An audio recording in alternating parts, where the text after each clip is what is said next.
Bach o le mas ar y dde, mae Kenny di dwyni, mae Craig Williams di dwyni nôl, heibio'i ail, heibio'i drydydd chwaraewr, mas a hi at Price, efallai cyfle i'r Drenewydd nawr. Lle ag amser i Price daflu hi i'r canol, mae Mitchell yn codi, y bel yn rhydd, Reid na, Bownford os bosib yn erbyn y golwr arbediad da. A Prestatyn yn dianc, a fyddech chi di roi digon o arian ar un o'r trina yn rhwydo. Bel yn dod ar Bownford yn y diwedd. Arbediad da gan Carl Jones yn cadw i dîm, a'r sgôr yn gyfartal. Jones ymlaen.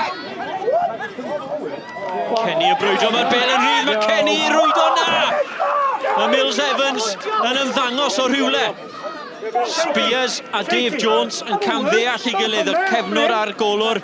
A Kenny sy'n i gasglu'r bel rhydd ac yn wynebu gol agored yn methu curo Mills Evans. Craig Williams i'r canol, peniad da, peniad rhydd hefyd i Jamie Reid. A fyddech chi'n disgwyl i'r blaenor wneud llawer yn well na hynny.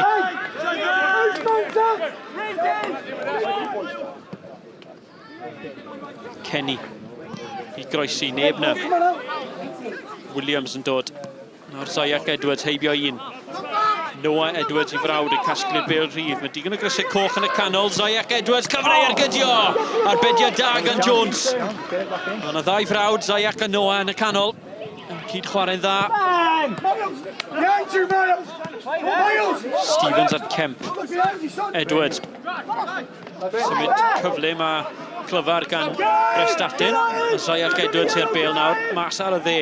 Noah Edwards i frawd tu fewn. O mas tu fas mae Zayach Edwards yn mynd. O'r bel nôl ac Ben Meyer. A Meyer yn gwastraffu'r cyfle. Lle fan hyn i Kemp. Fentro ymlaen. Ymlaen mae'r captain yn mynd. Trio bwydo Kenny ac yn i'w ddarganfod e. Kenny nôl. Ar un wyneb y gol. Cyfle i reddi Prestatyn a mae James Stead. I'r ergyd yn llipa. It wasn't the best of games. You know, we weren't as good as we could have been. We were nowhere near, you know, the sort of performance that we've shown over the last couple of weeks. And in those games, we probably deserved the 3 points as opposed to the point that we picked up. But we were just slightly not at our best today. However, I think both teams have had chances that if both managers would probably be thinking that if we could have took our chances, we could have pinched the 3 points. You know, all in all, it's probably an even game, probably the fair result.